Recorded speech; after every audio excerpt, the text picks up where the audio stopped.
Hey, how's it going? Trev here from Studio Z. I hope you are doing well today. I'd like to share with you something that we see with our students all the time, and that is how to get MIDI instruments to sound a little more realistic. I don't want to waste any of your precious time, so let's go ahead and get into the DAW and start creating. So I'm in Logic Pro here, and I loaded up the Studio Grand preset, didn't touch anything else to it, and I drew in a chord progression here. That's kind of where everything starts. And I would recommend to pretty much every music maker or anyone who's working within a DAW to learn at least a little bit of piano. You'll see why that's important here in a minute. But let's go ahead and listen to this loop.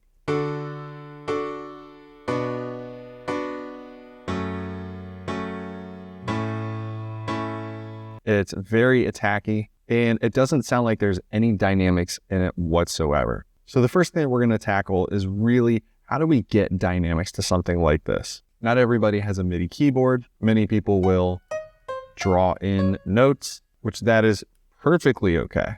But after we draw in our notes, we want to make sure that we play with our velocity. And if you see all of these notes here, every single one is on the hardest default velocity when you write something in of 127. And just to show you, I'm going to play this melody real quick. And forgive me as well, I don't have a sustain pedal, so this is going to sound a little silly. But I'm going to go ahead and play this same melody, and we're going to look at the difference in our velocities.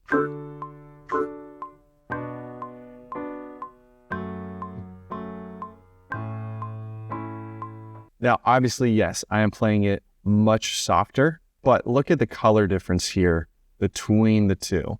There's a lot more movement when we have ranging velocities. And it's also a very human thing. Human beings don't play the same note perfectly over and over again. We're always going to be slightly different than the last thing that we did. So if you don't really know where to start, what I would do is select everything here. Every DAW has this. This is just the way Logic does it. But we can go to MIDI transform, and we can go to random velocity. And what we can do from here is we can set parameters to where it'll randomize each velocity value over a period of time, over the entire section that we have selected. So this is ranging from 127 to 40. That is a huge range, and nothing is going to sound consistent. So what I would do is set it between like 70 and 90 to start with. It's a very good mix of dynamics, and it gives you kind of a preview down here of how the different velocities work. And then I'm going to choose select and operate. And as you can see, it made our velocity, one, much lower, and two, a little more colorful. So now when we play it,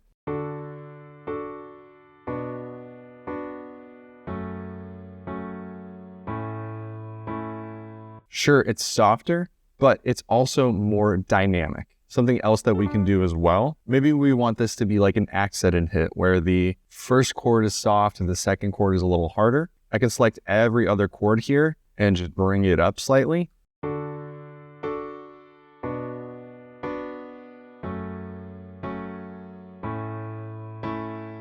Or we can have a harder first hit. And then what happens if we bring the second hit just way, way down?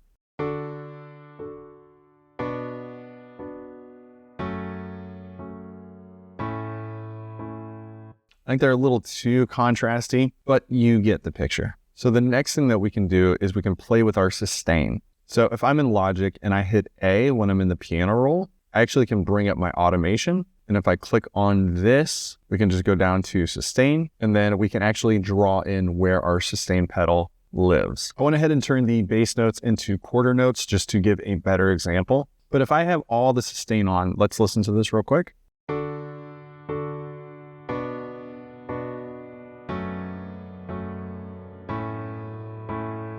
It doesn't sound bad, but you don't always want the residual sustain of each note to run into the new notes that you're working with. Sometimes it's a very cool thing, especially in like cinematic trailers, or sort of ambient tracks as well. So what we want to do then, we want to basically cut off sustain at the start of each new chord. That way we don't have any other runoff. So what I'm going to do, I'm going to make another point here, and I'm going to start my first note here at 0. That way, when I loop this, this last chord here isn't going to run into the first chord here. So then I'm going to go ahead and make 2 points here and bring this all the way down. And I'll bring my sustain back up. And this is a time-consuming process, but we are making music here. It's okay to spend a little extra time, I think, doing something that'll make a really decent sound difference. So now let's hear the difference with the sustain.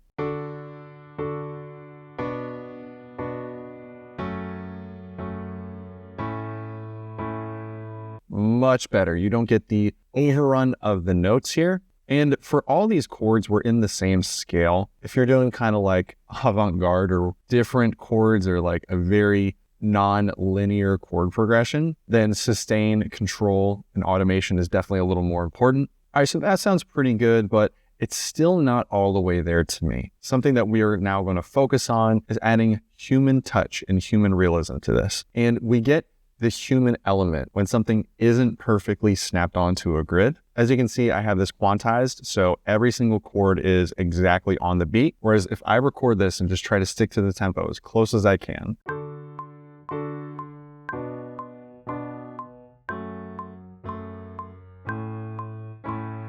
it is far from being perfect on here. So we want to add some of that to our MIDI here and basically do like a controlled chaos. There are 2 ways that we can go about that. One, I can come in here and just kind of do this manually. Let's just hear the first 2 chords.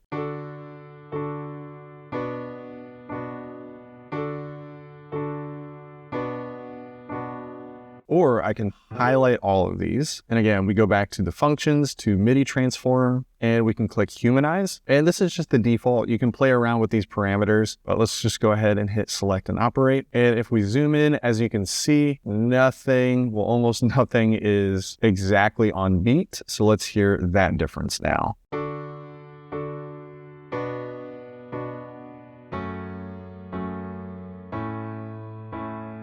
So that's pretty tame, it's pretty safe, but feel free to play around with it, obviously. Next, we can try adding a little more reverb, and I'm gonna use Space Designer, which is a native Logic plugin, and let's just hear what the default sounds like here.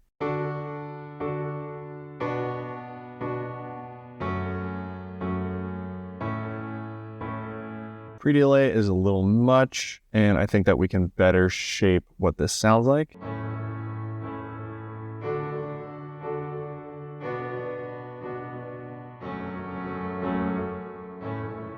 And of course, very, very importantly, don't forget to EQ your reverb. Many people forget that that's a capability, and reverb sounds really, really sweet in this mid-range right here. It adds like so much character and color to it. This is the reverb without any EQ. And then with.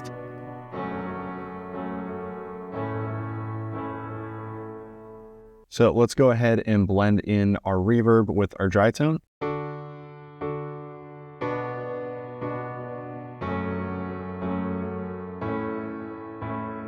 Much better. And then the last thing, and this is a very obvious thing, is to consider your actual sound selection. This piano I've been playing the whole time comes with Logic. It's not necessarily the best piano in my opinion, and it's never about the sounds themselves. It's about what we do with the sound, but having good sounds at your disposal does help out a ton. So I'm gonna go ahead and open up Spitfire Audio's Labs Plus. Labs has a bunch of free stuff that you can get. I'm on the paid version just because as a composer, I really like to have a lot of sounds at my disposal, and Labs builds sounds specifically for composers. Pretty incredible what you get. So I'm gonna load up this Firewood piano and just dry without any other plugins on it. This is what the piano sounds like.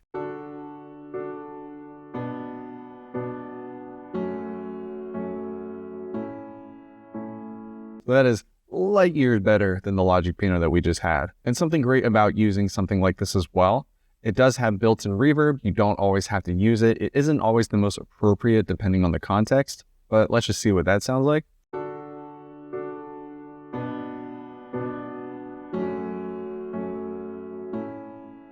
Yeah, right there sounds good. And I can also adjust the sound of the hammers hitting the strings of the piano. So this is without the hammers.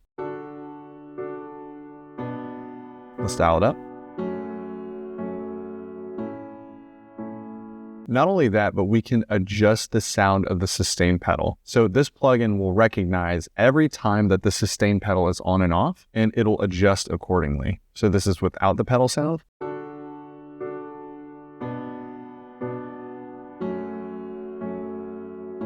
And then with.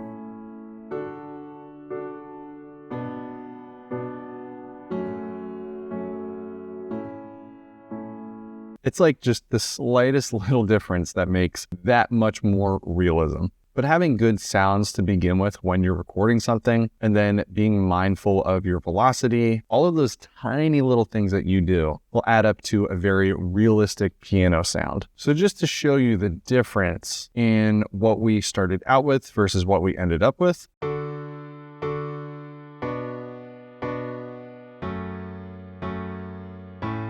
Here's a second.